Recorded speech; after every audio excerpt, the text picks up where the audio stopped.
Welcome to The Groove Within. My name is Chris P. Our first guest today is multi-instrumentalist, Grammy-nominated multi-instrumentalist. I knew you as a guitar player, but then I came to find out that you're a bass player. Mr. Binky Griptite.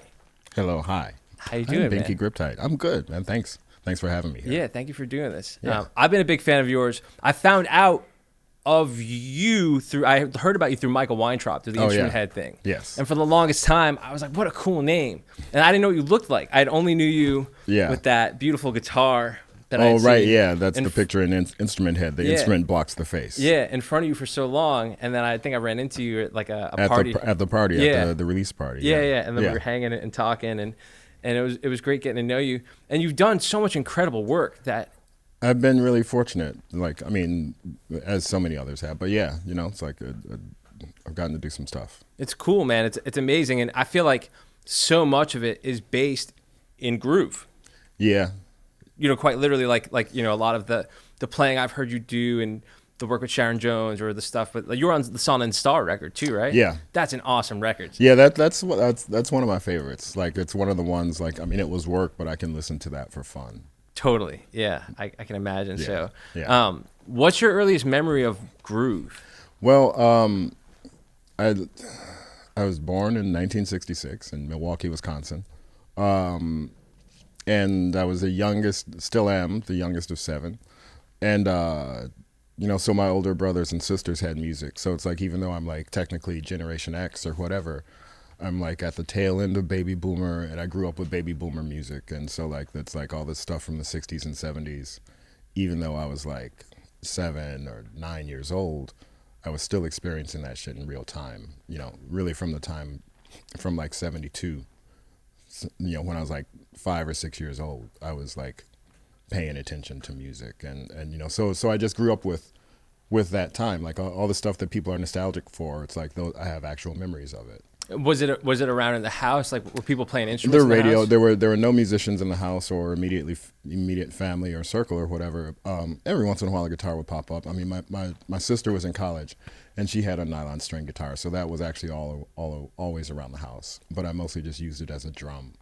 That's cool. Because it was too big to play. But yeah, I always grew up with music. Yeah, that's awesome, man. I mean, I feel like, were you playing in high school bands? Like, were you playing, like, when because I knew from hanging out with you that rock and roll was kind of like a big part of it too. Yeah. It's like my brother got me on funkadelic at a young age. Yeah. So and I was just really attracted to the guitars and into Bootsy. Bootsy was my favorite rock star. Still is, really. He's like my superhero, But then it took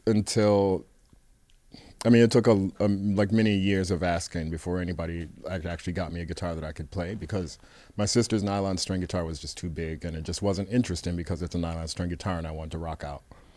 But my brother finally got me a bass when I was maybe 12 or something, and I would mess around with it, but I didn't know where to start, but I'd get a few random lessons here and there.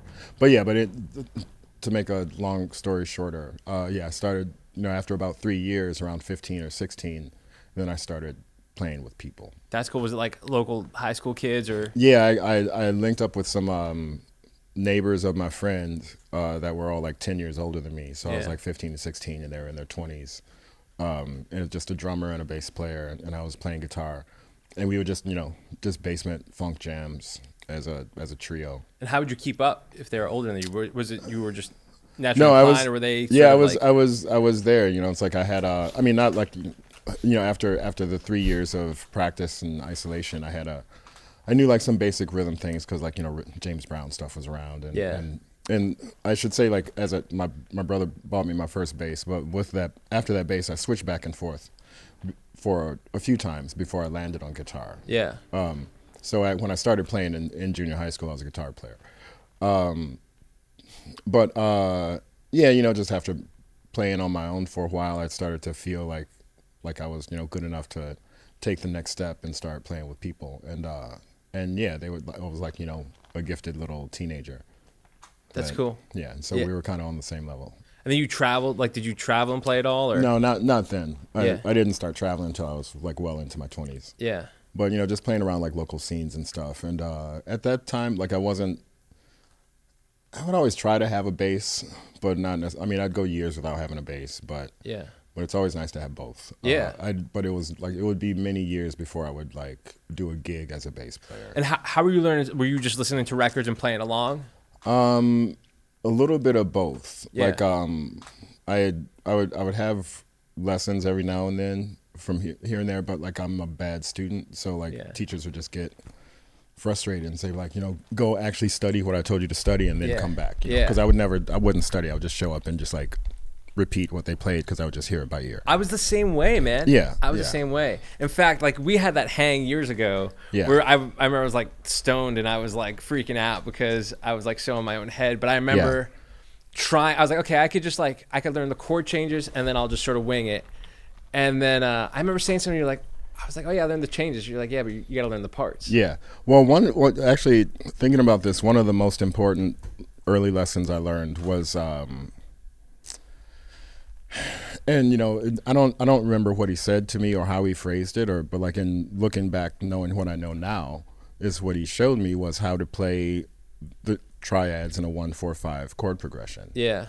Which is a really basic, simple ass bass line. It works all through the 50s. It works from blues, just boom, boom, boom, boom, boom, boom, boom. And then you switch to the boom. Yeah, I can't even hum the 4 right now. But you know what I mean? Yeah. But like, just like, and that, like, that took me a long, I mean, I just like would sit at home and play that. And just like, I learned how to hear that in like every song on the radio. Yeah. And that's a huge lesson right there, is just to know, like, how do people learn all these songs? It's like, oh, they're all the same fucking song. Like, the entire, like, Chuck Berry wrote, like, one song, maybe 3. Right. You know what I mean? Right, like, and, like, there's one blues song. Yeah. Or, like, not really. But you know what I mean? It's like, so, yeah, that was a good early lesson. And how much of, like, your playing now is, like, do you feel detached from the kid that started playing at 16? Or do you feel like you're still that same person, just sort of, like, with a better vocabulary, like, because you've had all these incredible experiences where you've been able to collaborate with so many incredible people, from like Mark Ronson to Sharon Jones, Amy Winehouse, Antibalas, like all this incredible music, where everyone, I'm sure, comes in with their own sort of like language or vocabulary. I guess it's like meeting anyone, but like from that kid that started to where you are now, like, is the same light in there? Yeah, but like it's changed. Like the biggest change I could think of is that, whether I'm playing guitar or bass, because a lot of bass players do this too. It's a lot of guitar players do this. But I used to play for myself, or really play for other guitar players. Yeah. Because I just wanted to like show off my skills and like, oh, I can do this. Can you do this? A lot of people can't do this, but I can do this. Yeah. Like, blah, blah, blah. But then, like, that urge is still there, but it's just more like I show off in a different way.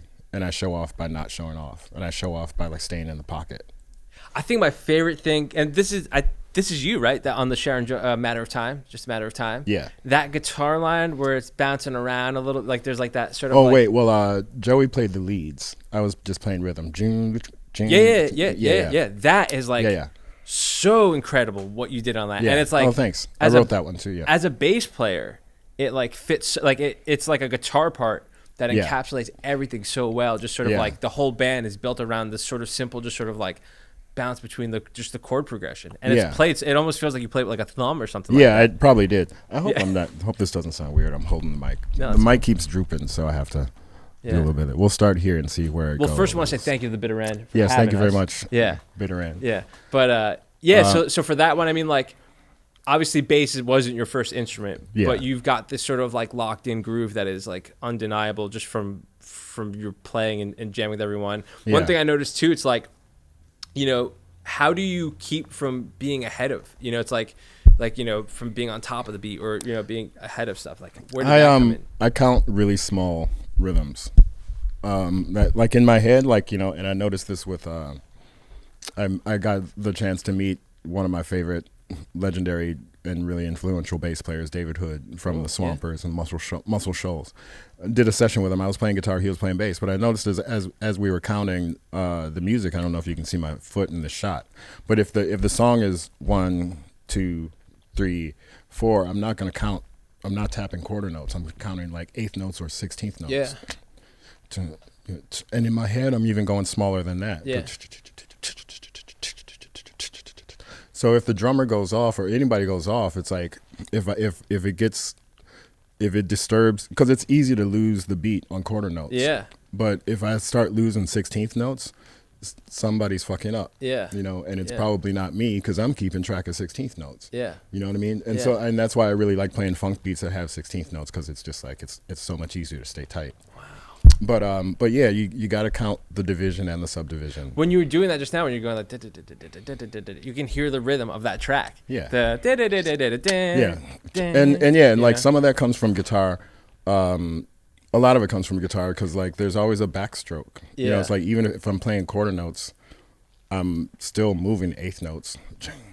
You know. Yeah. If I'm playing eighth notes, I'm still moving 16th notes. Yeah. You know, and it's like if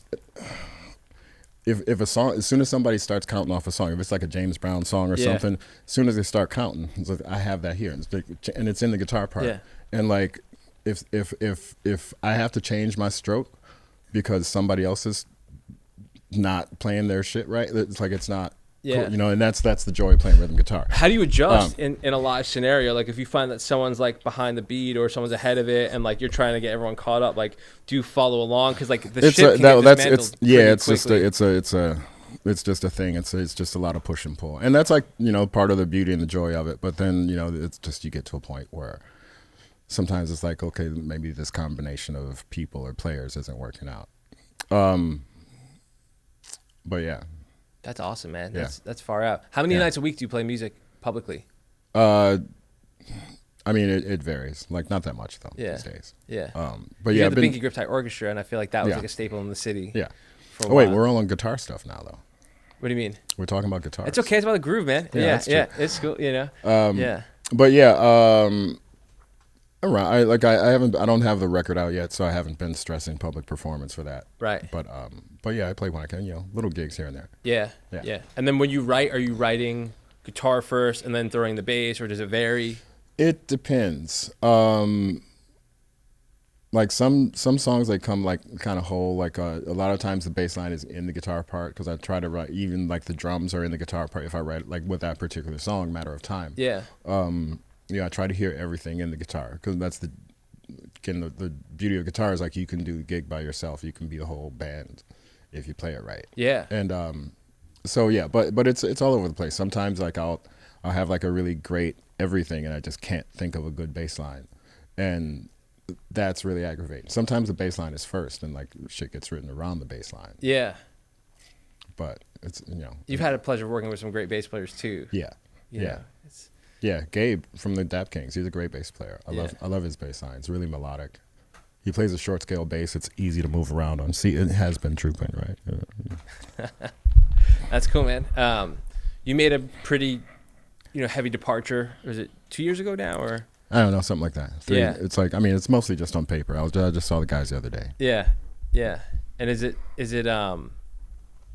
something that felt like it was time for you, or what was like where did that? Well, honestly, like a lot of people mistakenly believe that I'm the leader of the Dap Kings. Right. I'm not. I'm the MC of the Dap Kings, and on stage, I might appear to be leading the show.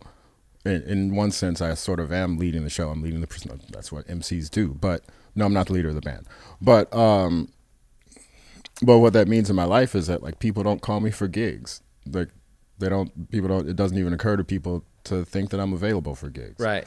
As a guitarist or a bassist or a producer or whatever. They're like waiting for me to just do my own thing, which is fine. I am doing my own thing. But like, still, I have to sort of let people know that I'm available. So, it was, in addition to like whatever other stuff, but like I just felt it was necessary to kind of publicly quit and let people know that like I'm available to do other stuff now. Binky's around. Yeah, Binky's around. Yeah, that's awesome, man. Had the same phone number for a long time. That's cool. Yeah. All right, well, we could put it on the screen, I'm sure. And yeah, that's cool. Have you ever thought about like when it comes to young people that may come to you or ask you for advice or things like that, whether it's in the production side or musically or songwriting, is there like a point of reference where you say like, okay, like go to the old records to see this, or is it more about like, okay, what's your approach to to those sort of things when it's? I do. There's a little bug flying around. Right? I do. In those times, like, and anybody that's going to be asking me about music is already interested in older music, just knowing that I'm not like playing like the latest hits. Yeah. But yeah, it's like sometimes people ask me for lessons, even as like a blues guitar player or whatever, and they ask me for lessons. It's like I can't, like, all I can do is just like give them a playlist. It's like, go listen to these songs and listen to those artists and just like do that. Like, that's your lessons. Like, I don't even feel good taking people's money for certain things. Like, because I've had important lessons, where somebody would show me like the pentatonic scale or like show me how to play 1-4-5s and things like that. But like, I could show somebody that in one day. It's like, okay, there you go. Like, work on that for like 9 months, whatever. Yeah. Like, I don't want to like be seeing somebody every week. Yeah. But yeah, it's better to just tell somebody like, go listen to some music and figure it out. And this is like, it's a drag to me because like, occasionally somebody will ask me for lessons and like, I wasn't taught, so I didn't learn how to teach. Because if you have a teacher, you can observe your teacher and it's like, oh, that's a good teacher. That's what a good teacher does. And then you can do that same thing for somebody else. My teacher was the radio. It was like, go listen to the radio and figure it out. Yeah. But that's not necessarily the best advice because some people don't have that. Well, it's wild, right? Because like you yourself, it's like you're like a self-admittedly like bad student, so it becomes like a difficult thing to maybe teach or say like, hey, like this is what, it could be tricky that way. But and there's just so many levels to it because there's like all the technical stuff, but then a lot of it when you get into talking about groove, then that's like more philosophical and totally and it's hard to put into words. I do spend a lot of time trying to put it into words for those times when people, like now, when people ask. Yeah. Groove albums. Groove albums. Yeah. But I could talk about like what, for me, what it is like to groove and even the difference between the musician I was when I was a kid versus now. Yeah. Is that, I'm less selfish and like I just want for everything to work together. Like, I'm not trying to stand out, like, unless it's a specific moment where it's like, okay, it's your turn to stand out. Then I stand out and I know how to stand out. But like, I know how to blend in and be supportive, and like, that's much more important. And that's where the groove comes from. Because if everybody's off like on their own thing, that's not grooving. Like, this is what you want. Like, you need everybody being one. There's way more power in this than there is in that. I love that, Binky. That's amazing. Yeah. That's profound, man. That's so true. Groove albums, I was gonna say before, are there go-tos for you that are like the quintessential groove albums for anyone out there? It's so many, but it's just hard to name. But sure. But like I go to, when you're in certain eras, it certainly makes it easier. But I just like listen to drummers that are really tight and like a rhythm section that just plays together. Sure. You want like hypnotic kind of vibes. Obviously, all of the James Brown records. Yeah. Well, I should say all of the James Brown records from from a certain up to a point. Yeah. But James Brown records. Didn't Maceo write a bunch of stuff for James also? They all wrote a bunch of stuff. Everybody was writing stuff, and then he just come and sprinkle on the top and then put his name on it. Yeah. But that's just how it was. Yeah. A lot of people do that. Yeah. It's not right, but that's how it happens. But other groove records. There's so many, right? Yeah, there's so many. It's like, it's stunning. I'm a big Sly and the Family Stone fan. Hell yeah. So like 90% of his catalog is amazing. Yeah. Parliament Funkadelic records. I grew up on that. That was just always my ideal of like what I wanted to do and be in the world. Yeah. And and even like the Motown records, they're it's like, it's easy, like everybody says that and like but like, because it's true. Yeah. And those were like real people playing. Who's your desert island groove group? I don't know. But it would be hard to live without Sly and the Family Stone. It's hard. It's also hard to think in those terms. But yeah. Yeah. Yeah. Right on, man. I'd love to maybe take a break and ask you about this bass you have here for a second. Yeah. What is this thing? Show me it. It's beautiful. It's gorgeous. It's It's it looks like the Jocko vibe, but it's a little it's a little bit Jocko-y in that it's a 70s. Well, it's a sunburst. His was 60s, I guess. Yeah. But 3-tone sunburst with no pick guard. I like covers. I put covers on it, even though I also put a badass bridge on it. Yeah. Which means the cover doesn't fit, but I just made it fit. It's I don't know if you can see, but it's these. I'm gonna go into business and I'm gonna make a jazz bass cover that fits on top of a badass. That's a good idea, man. I'm gonna sell like 100 of them. You heard it here first. Yeah, I will lose money. Yeah. But anyway, yeah, it's a parts bass that I bought not very long ago. Cool. If it's been with you a long time, or yeah, I think this was this might have been like a late lockdown purchase. And what's that say on the bass? There's some writing. This is autographed by Arthur Russell. Right on. Who I'd never heard of, but like I bought this from my friend's shop in Massachusetts. Any relation to Leon Russell? No, but he's a cello. I looked him up, and then actually I just did a gig with a friend. And he asked me the same question. I was like, oh, it's signed by Arthur Russell. It's like, Art Russell signed your bass? Yeah. Like who's Art Russell? But anyway, he's a cellist, maybe like kind of avant-garde, whatever. The store had 2 basses with this same signature on it. The other one was a P bass. Yeah. Probably the P bass that this neck came from. But I didn't buy that one. And it's not known if it was Arthur's bass or if the person was just a fan of Arthur. Wow, far out. But anyway, Art Russell. Right on. Shout out to Art Russell. Yeah. Good work. Yeah. Right on. Yeah.